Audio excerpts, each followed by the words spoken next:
Le vieil homme a trouvé un extraterrestre sur le pas de sa porte. Mais l'extraterrestre semblait grelotter de froid. Le gentil vieil homme l'invita chez lui, et lui donna un verre d'eau. Mais l'extraterrestre pouvait aussi boire de l'eau. Le vieil homme lui prépara même un bon petit déjeuner. Mais l'extraterrestre n'aime que les pommes. Le vieil homme alla au supermarché et acheta des pommes. Bientôt, l'extraterrestre fut à nouveau en bonne santé. Le vieil homme était ravi de lui faire visiter la maison. Il lui a appris à se laver et à utiliser les toilettes. Il lui a même donné une chambre à coucher. Le vieil homme continua à parler de sa famille. Ses enfants vivent tous en ville. Ils travaillent beaucoup et rentrent rarement à la maison. Alors il vit seul. Ce jour-là, l'extraterrestre mangeait une pomme. Soudain, sa voisine Marie lui rendit visite. Elle vit l'invité d'honneur dans la maison. La voisine est choquée. Le vieil homme lui explique qu'il s'agit d'un extraterrestre. Il s'appelait Jacques. Il y a quelques jours, un vaisseau spatial a atterri accidentellement dans son jardin. Pour prouver qu'il ne mentait pas, le vieil homme l'a emmené dans le jardin. Et bien sûr, un ovni s'y trouvait. Les voisins sont stupéfaits. Il s'avère que Marie est également une veuve âgée. Face à cette découverte inédite, elle l'a trouvée très intéressante. Marie avertit Mike de garder le secret, où Jacques sera arrêté par le centre de recherche. Mais le lendemain, Jacques voulait vraiment réparer le bateau, et il dessina un chat pour Mike. Mike est venu le remercier. Il pensait que c'était un cadeau de Jacques. Mais Jacques semblait vouloir dire quelque chose, mais il n'arrivait pas à communiquer avec des mots. Ce jour-là, Marie a pris un des vêtements de son fils et l'a mis à Jacques. Les deux vieillards devinrent amis avec l'extraterrestre. Mais la nuit, le phénomène s'est reproduit. Un voisin, Joey,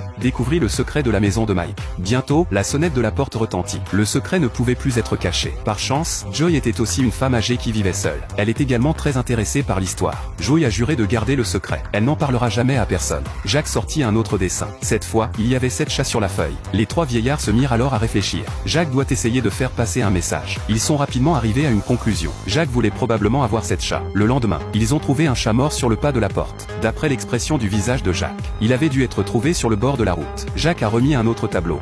That's a spaceship. I think he needs 6 more cats to get his ship working.